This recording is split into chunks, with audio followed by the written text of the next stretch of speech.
Hello, folks. Greetings.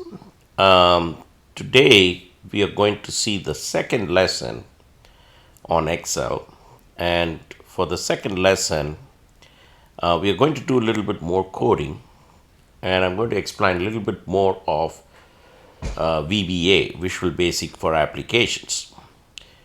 Now, let me open up Excel sheet that I have already prepared.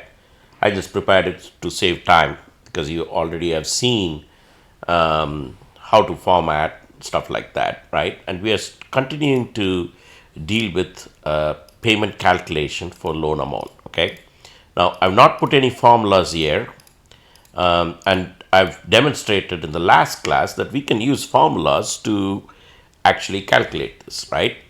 But in order for me to introduce some of the programming concepts of Visual Basic for applications, I just want to use the same loan calculation, but this time I'm going to make a macro calculate the loan for us. Okay, that's pretty much what I want to do so that I can introduce some of the concepts. Now, I want to say a few words about Visual Basic for applications before we start diving into code. Okay, the first thing is that when you say Visual Basic is in itself is a fine language. Okay, and if you think about the history of Visual Basic, see, in the very beginning, there was a language, and there is still a language called BASIC. Okay, BASIC stands for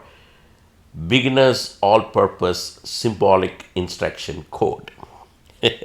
I still remember it because it's one of the first languages even I learned before I got into some advanced languages. Right now, BASIC was invented in a way that people can learn programming without getting into some of the very hardware oriented details, right? And I really don't know why colleges are not teaching people basic today. Now, I do know that some colleges got into Python, and Python also is okay, but still it's an advanced language, right? With basic, you can just purely learn programming, and that's pretty much it. Okay. Now, what Microsoft did later is that they introduced the concept of Visual Basic, where they thought that people can do Windows development.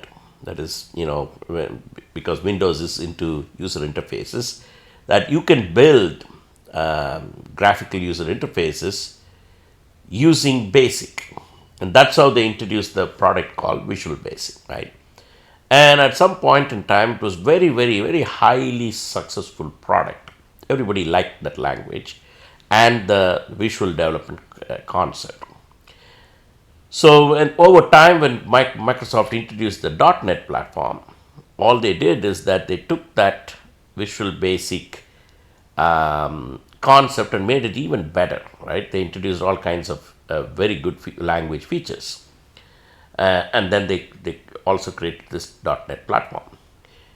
Now, it's the same language, the Visual Basic for Applications language is what is, the Visual Basic language is what is provided for us to do Visual Basic for Applications. Why we call it as applications is because that the one of the things that we can do is that it's whatever code you're writing, it runs within Excel, right, or within Microsoft product, because you can also do inside Excel, you can do some Outlook stuff, right? So that's one. And then the other thing is that you're extending the application's functionality. That's why they called it as Visual Basic for Applications. Why am I telling all these things is that if you've learned Visual Basic for Applications, you literally know the Visual Basic language, right? And you also learned a lot of advanced concepts because Visual Basic is also an object-oriented language. And what does that mean? It means that, if you take a cell, for example, the cell is considered as an object. And you can apply or you can call methods or functions on that object and do various things. That's so it's a way of abstracting your information, right? So I'm giving all this background because you just need to understand that when you're getting into a simple Excel macro, you're actually learning a very nice language. Okay, so that said, let's first talk about, I'm not going to use the Excel payment function, even though I can use it right now, because I do want to introduce some concepts. In the last class, we did use the Excel payment function to calculate the payment, right? And again, here what I've done is the yellow boxes is your input, the red boxes is interim calculation, and the blue box is the final calculation. And I have also formatted them that this will be an accounting or a dollar value, this is a number, this is a percentage, and this is again accounting number or a dollar amount. That's a number, that's a number. I have formatted all of these things. This is a percentage, of course, right? I've already formatted it. Now, what is the formula for calculating monthly payment? And we will put that formula here, and I'll show you a few things that you can do in your Excel sheet to make your Excel sheet really better, right? So the one thing that I like is I like to put the formulas, and that way I can also remember the formulas, right? So the very interesting thing I can do is I can do an insert, and I'm going to insert like a big text box. Text boxes are used in Excel just to, it's not, you want to put a comment, you want to put some information that can be read well, right? Instead of putting stuff in a cell, you use a text box. And the way you do that is you click on insert, and then so you do an insert and then text box, and then you can size the text box however you want. Now, why am I using the text box? You will learn it as I'm doing things. So I'm just going to put formula to calculate payment. And I'll go back in home, and I can actually do a nice formatting. So I'm going to make this maybe 16, really big, and maybe bold, just to say that's a formula. Now, whenever I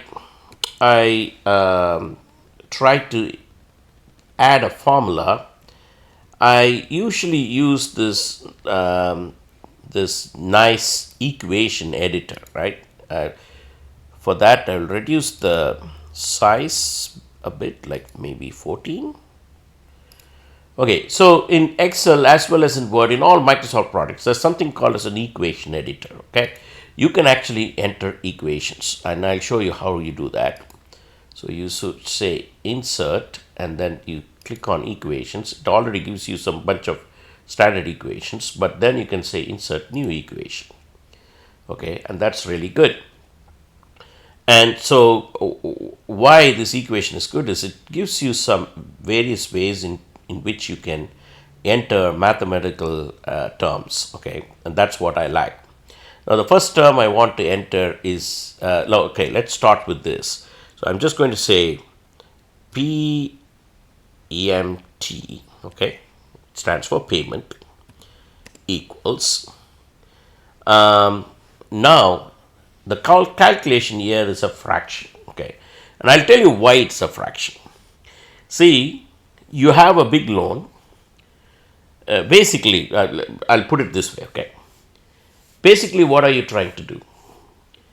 You are calculating the principal plus the total loan amount or the total interest, right? You're adding both of that together, and dividing it into the number of payments. That's pretty much what you're doing.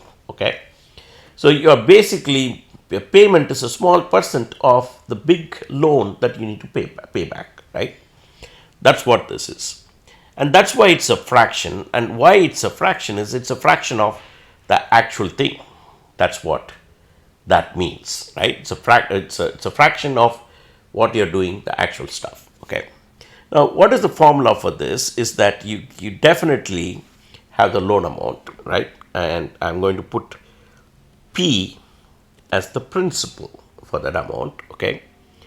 You multiply that by, and for multiplication, you can use the mathematical multiplication symbol. Okay. It looks better. So I say P multiplied by the rate of interest, right? And for rate, I use the little letter R. Okay, I'm just going by the high school kind of terminology, right? We always studied about compound interest and simple interest, and where R is usually the rate of interest. So I'm just using that R. Okay, and this R has to be multiplied.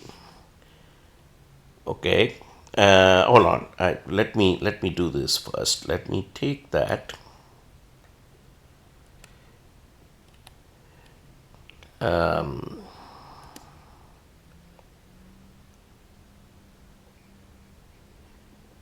Yeah, let me do this again. Hold on.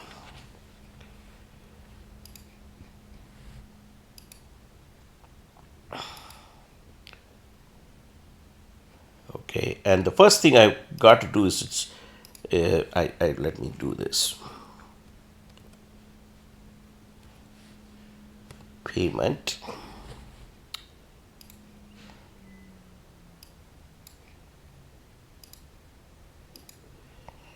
I need to resize it a little bit. Okay.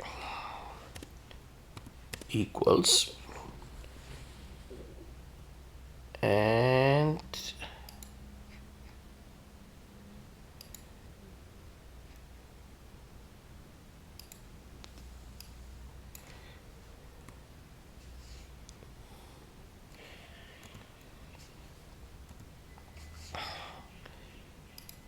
sorry, I'm just going to do a little formatting first so that my formula looks good. Okay.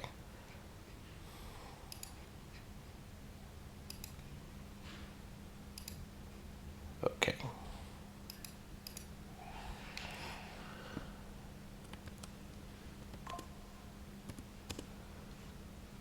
And I'm going to do a fraction. And the top part of the fraction is what I want to put. Okay, so I clicked on that fraction icon to get a fraction, and then the top part is what I'm going to work on. Okay, so here I'm just going to say I'm going to do principal multiplied by rate of interest, and this has to be multiplied by an expression which has the power of, right? It's an exponential thing. So in order to introduce that exponential stuff, I'm going to use that e to the power of x. Okay, and I can do that, and then that means that the lower part of it is actually 1 plus r and to the power of the number of payments. Okay, and that is en. Okay, so on the numerator you have the principal multiplied by the rate, that again multiplied by 1 plus r to the power of n. Okay, then in the denominator you just put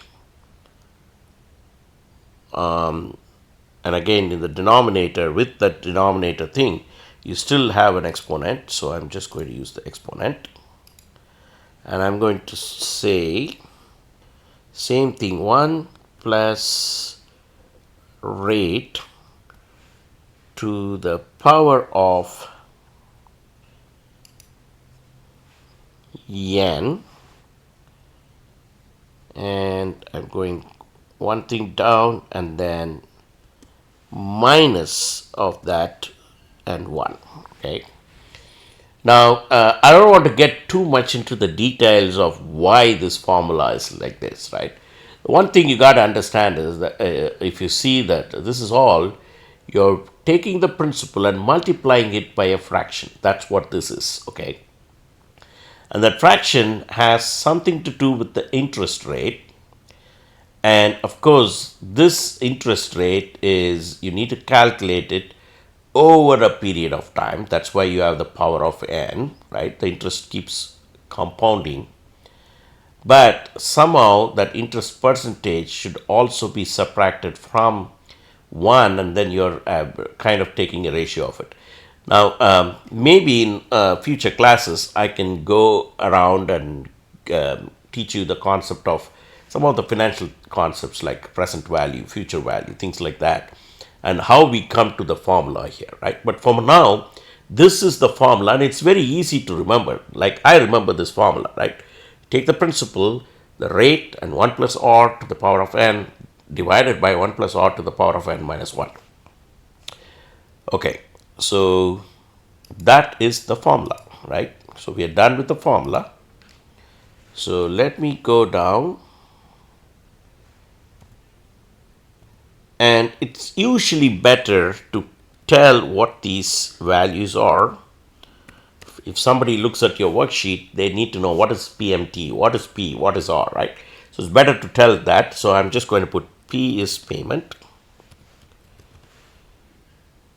Okay, single payment. Then capital P is the principal.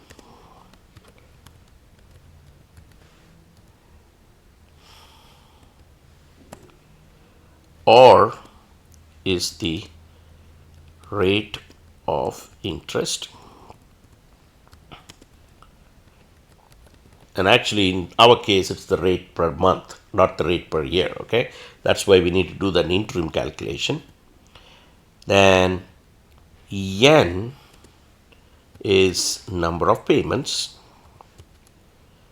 Again, it's not number of years, it's number of payments, right? Okay, so we have explained what these terminologies are. What is PMT, what is P, what is R, what is N, okay?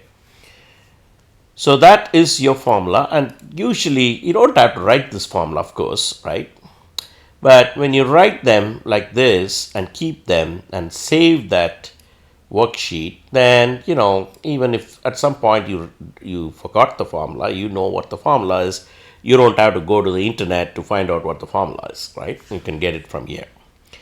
Okay, so now we are going to create a macro, but we are not going to record a macro this time, right? We are actually going to build a macro from the scratch. That means you're going to code the macro, right? And we are going to run the macro, okay? Now, how do I create a macro without recording a macro? That's very simple. You go to the developer tab. You see there is this option called view macros. Click on that. There is no macro right now. You can say create, you need to provide a macro name, right? First thing is you need to provide a macro name. I'm going to put, for this macro, I'm just going to say calculate underscore payment. Okay. And the macro, again, it gives you the option of whether is this macro in this workbook or is it for all workbooks, right? I'm just going to say this workbook, okay? And then I click on create. So this is, if I don't want to record a macro, but I want to do straight, I want to start coding, this is how I do it, right? Now, the one thing that I want to make sure is that if you go click on the macro, see, it's already created, that macro, right? There is an option, and I want to get to the option because then I can use a shortcut, right? So here I'm going to use Shift C. There's Control Shift C. C is for calculate, right? Maybe I'll use P because I should not confuse it with C. The control C, which is copy, control shift P. Okay. So I'm using control shift P, as P stands for payment. Okay. As a way to invoke this macro through a shortcut. So I'm doing that.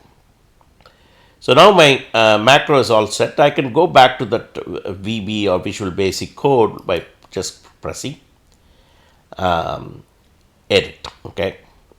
Now there are some things that you got to understand in this window. The last time I didn't tell you what those are. Now right here in this side is your project. Okay, and I have not saved this workbook into something, so that's why it's saying book 1. Okay, the workbook itself has certain objects, right? The sheet and the workbook, and then there is a module. Inside the module, if you see the sub stands for subroutine, which means stands for a piece of software code. Okay, and that is what is here, and it is called as calculate payment, same as the macro name. Okay, so these are things that you can understand, and there are some things here that you can see for the macro itself, and we'll get to what those are as we move forward, right? But right now we just need to start coding. Now the one thing that I want to tell you about coding is that when you start coding in software, you're dealing with these values like the loan amount, number of years, interest rate, etc. Okay. Now in Excel, we deal with those values in a cell, right? We put that value in a cell. But in real software, we use what is called as variables. Okay. What is a variable? Variable is a small unit of storage in software. Okay. And because it is a little convenient, we can also tell what type of variable it is. That is, what type of data is going to be stored in that variable. Okay. So Visual Basic as what they call it as data types. Okay. Now the original basic language didn't have that many data types, right? Because data types a little bit more advanced and people will get confused. But if you want to do something professional, you do need to have data types. Why is this data type important? It's important because, and I'll if you once I code it, you will understand that sometimes when you're doing some calculation, for example, you take the financial calculation. Okay, financial calculations have to be very precise, right? It's dollar and cents, and in regular computer world, there are numbers called floating point numbers and double precision numbers. Okay, these are decimal numbers, but the calculation will not be that accurate, right? And that is a problem, right? You want financial calculations to be calculated very perfectly. So people used to feel like, oh, should I use those kind of data types? Okay, and so in Visual Basic, you have a data type called currency, which is a really precise data type where if you do all calculations, it will be really precise, and it supports decimal numbers. So those are the kind of things that you got to think about when you think about writing software. Now, generally, this VB code will work like a basic thing where you want to operate with variables that doesn't have any data type. Okay, you can so in the sense that the code itself will figure out what the data type is. That's okay for easy kind of code, right? But if you want to do something professional, it's always better to declare your variables of certain data type. Okay, now I know that I need various type of variables. So first thing I need is the loan amount itself. Okay, and the one other thing I will do is when I write a code on here, I just click on the tab so that I know that that is a subroutine or a function, and inside that I'm writing the code, right? So I just create some create some indentation. Okay, let me type. So to declare a data type, you use a keyword called dim. Okay, dim stands for dimension. Okay, so you will say dim, and you give the data the variable name like loan amount, and that is, let me type it as loan amount. Okay, loan amount. Okay, as, and I will say currency. Okay, that means I created a variable with the name loan amount. I created a data storage area, the name loan amount, and I'm telling this VB interpreter. That means that I need to, when I run this code, there's an interpreter, there's a software that runs it. I'm telling it, hey, it's a currency. Okay. Then let me do dim years. See, I'm also, as you see, I'm giving some meaningful names to these variables so that it's easy for us to understand, right? As in this case, year is an integer, right? Because it's just a number. Now, as I do that, I know that, I need month, right? I need the months, and that is in my formula, it's n. So I'm just going to declare a variable called n because it's in the formula as an integer also, right? Okay. Then the next one is I need to know the payment, right? Monthly payment, which is again currency. So I'm just going to declare, well, let me declare the interest rate. Now, interest rate, see, it's percentage, and percentages are usually decimal numbers, right? And I am going to use a double precision number for this, which really means that, Excel supports a really long, precise number for this, right? And I think it should be good enough, because when you're doing some calculation, there's still going to be a little bit approximation, right? When you're dealing with interest rates. So I'm just going to use that. So I'm just going to use dim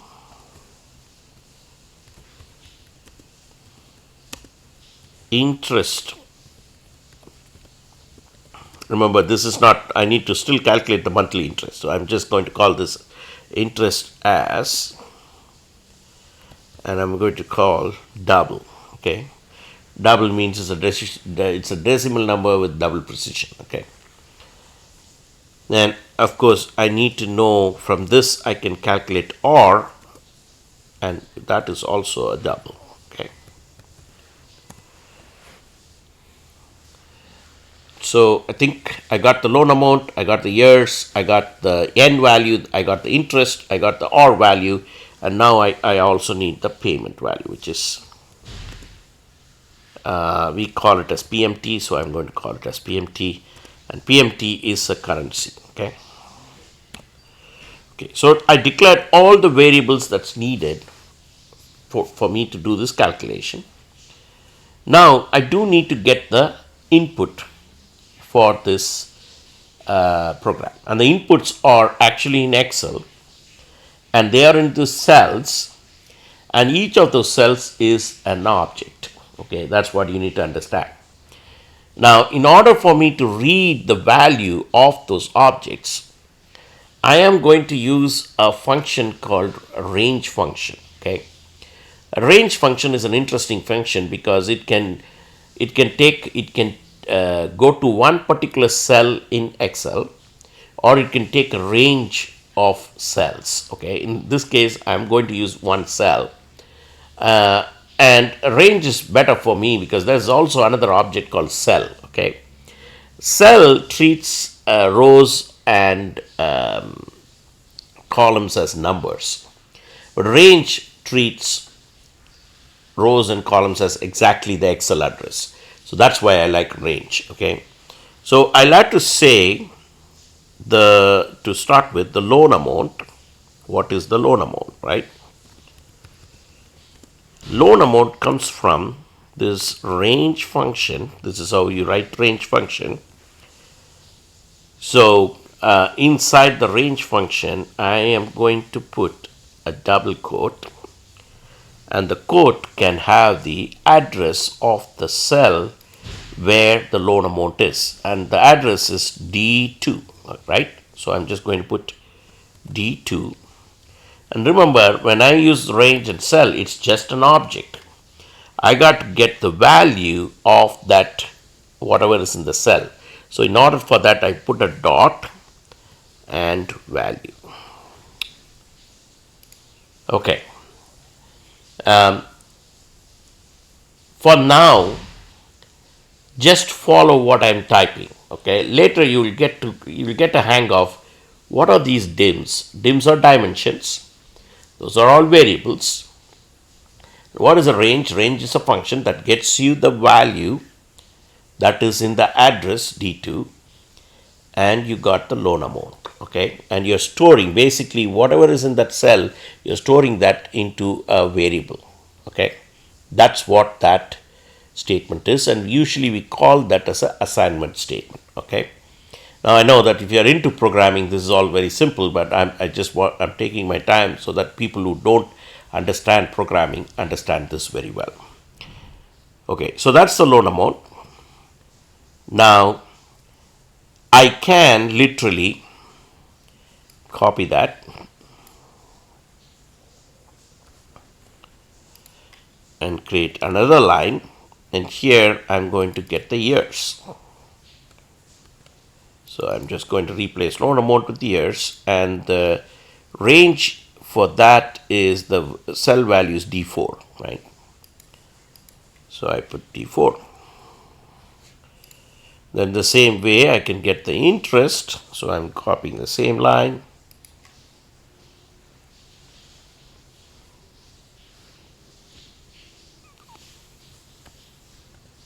Pasting it and then saying, well, I need to get the interest.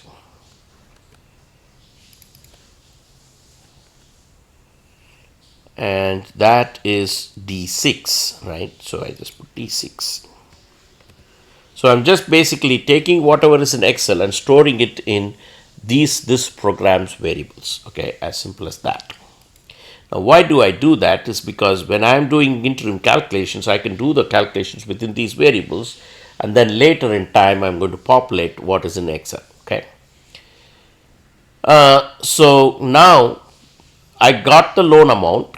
So for my formula, I need to use the loan amount. And by the way, let me call this as, because we called it as P, correct? In our formula. So I'm just going to change that to P. Okay, so I got the principal, which is P. I got the years, right? But I need to know the months. And the way I can calculate the month is, or N. So the way I can calculate N is equal to the years, correct, multiplied by, and for multiplication you use that star symbol in software, the year multiplied by 12, right? Because that's how you calculate the number of months. So I have the years and I calculate the number of months. And then the other thing that you also need to do is, and this is important,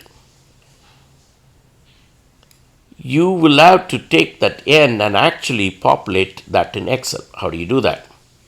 Again, very, very simple. You take one of these range functions. I'm going to copy that. And of course, I need to use the formula, the address H4, correct? That is H4. So I'm going to put H4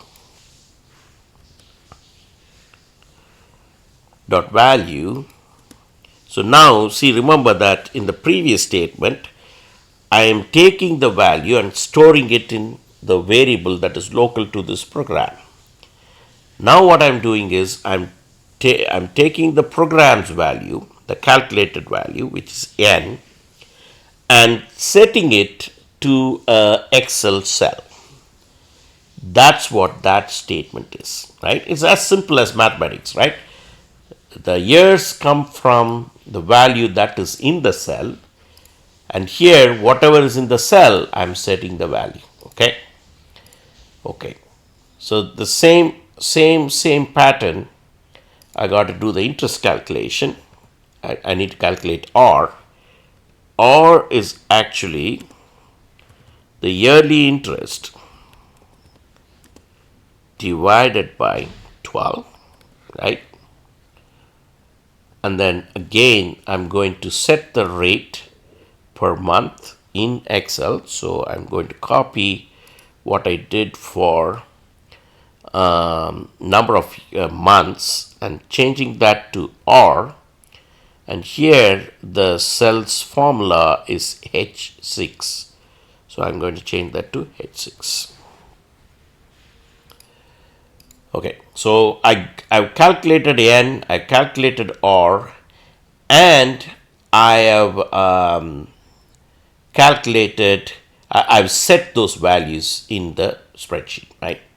Now all I need to do is use the formula, and let me scroll this, make it smaller. Let me see if I can see the formula. Okay, I can see the formula this way. So let me keep that formula as reference and let me start typing. So now I need to calculate the payment, which is capital P, which according to this formula, there is a numerator and denominator. And usually what I do is I separate the numerator, I put a slash, and a denominator. I actually use parentheses to separate them out, okay, just to avoid confusion. Now, if you know high school math, there is a formula called PEMDAS. So there is a way in which, the mathematical calculations have a hierarchy, right? So like division, so PEMDAS means that, parenthesis first, and then you say exponents are calculated next, then you calculate multiplication and division, then you calculate addition and subtraction, right? So that hierarchy still works in Excel in programming, but just to avoid confusion, I just use parentheses. Okay. Now I know, hold on, I need to calculate PMT, right? I just put P. I'm calculating PMT, which is the payment. So the formula is you take the variable P, multiply that with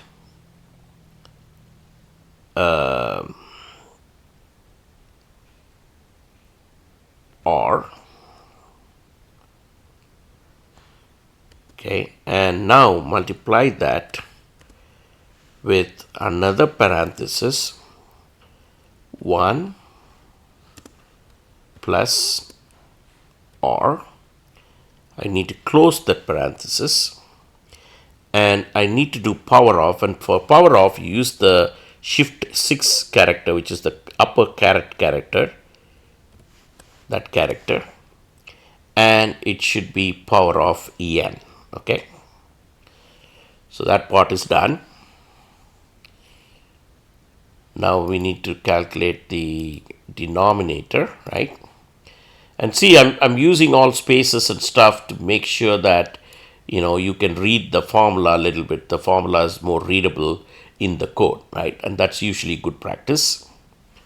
And I put 1 plus R, and I actually need additional parentheses for this. And again, I'm using parentheses just to avoid confusion, okay? And again, upper caret, power of N, and that whole thing, another parenthesis, minus 1, okay?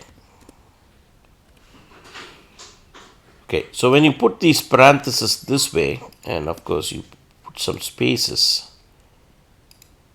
you can clearly understand where things are working, right? How things are working. So the parenthesis gives you a good idea of what all you've done. So I've just keyed in the exact formula for the whole thing, but in a format that a program can understand. And yes, you got to put the whole thing in one line, right?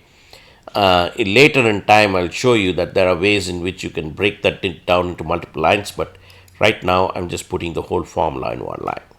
Now that should have calculated the payment, and all we got to do now is actually fill that payment in that monthly payment cell, right? And for that you do range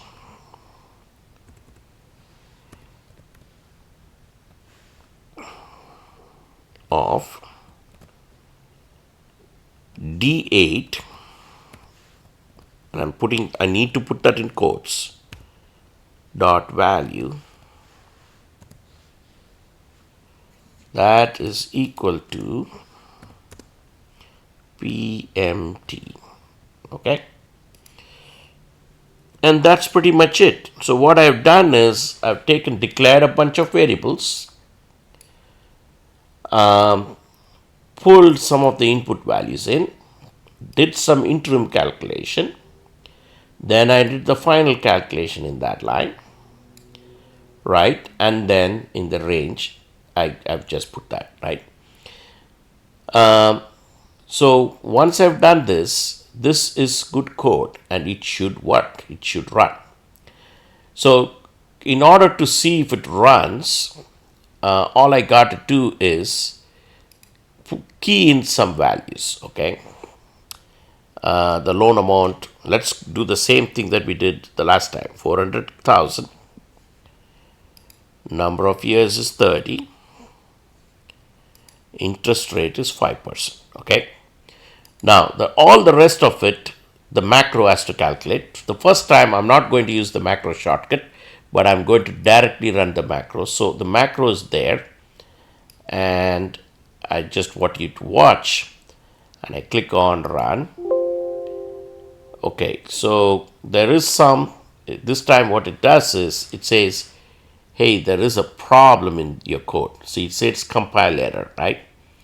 And let's see what the problem is, and we know what the problem is. It actually indicates the problem. The variable that we declared is years, but here we are using year, okay? So that's okay. We can correct it. Okay. Then again, I can close it. Say okay. Then again run the macro. And again I click on run.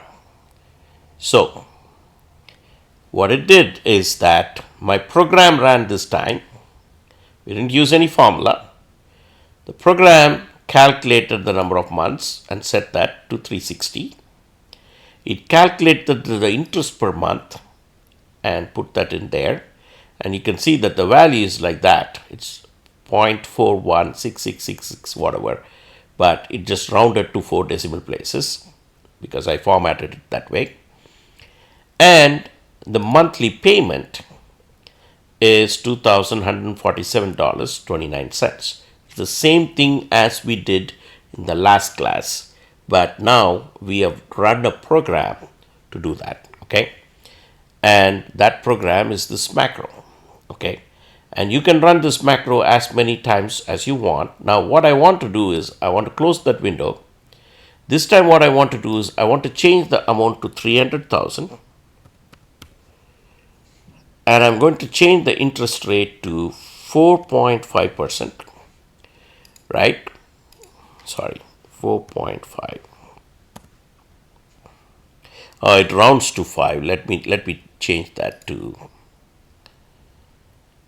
let me give increase the decimal places to 2 decimal places just to have some fun, okay? Of course, these values are not right now, right? Because I changed the values. Now what I want to do is this time I want to use Control Shift P to actually run the module, right? Run the macro. So Control Shift P. So it did it in split seconds. The interest rate changed, and of course the loan amount changed. So now your payment is $1,520, right? Your payment per month has changed. Now let me do one more thing. Let me say I'm going to pay this off in 20 years instead of 30 years. Okay. Will the payment increase or decrease? It will probably increase because we are trying to pay it faster. Okay. What is the monthly payment? Again, Control Shift P. It calculates the payment as $1,897.95, right? So you can see that this program is working, it's running, and it can calculate stuff, and all you need to do is run this macro. Now, of course, all of this can be done with Excel formulas themselves, but I just want to show you your macro code. And anytime you want to see your macro code, you can go to the developer, macros, and you see that calculate payment. You click on edit, you will see that code right here, and you can make modifications as much as you want. I think with that said, that I'm just going to end this class today. The things that you got to keep in mind is you can record a macro, you can also write your own code. To write code, you need variables, and the variables have types. And the way you declare in Visual Basic a variable is you do dim variable name as what the type of variable is, right? Then to pull data from a cell, you use the range function and you use the address of your cell and then dot value. You can use the range function to pull the data as well as set the data, like how you do it here. And you're using basic mathematical calculation to calculate the payment, and you're finally setting that there, right? That's pretty much it. And you have already started doing some very, very serious programming. Thank you very much, and see you all in the next class.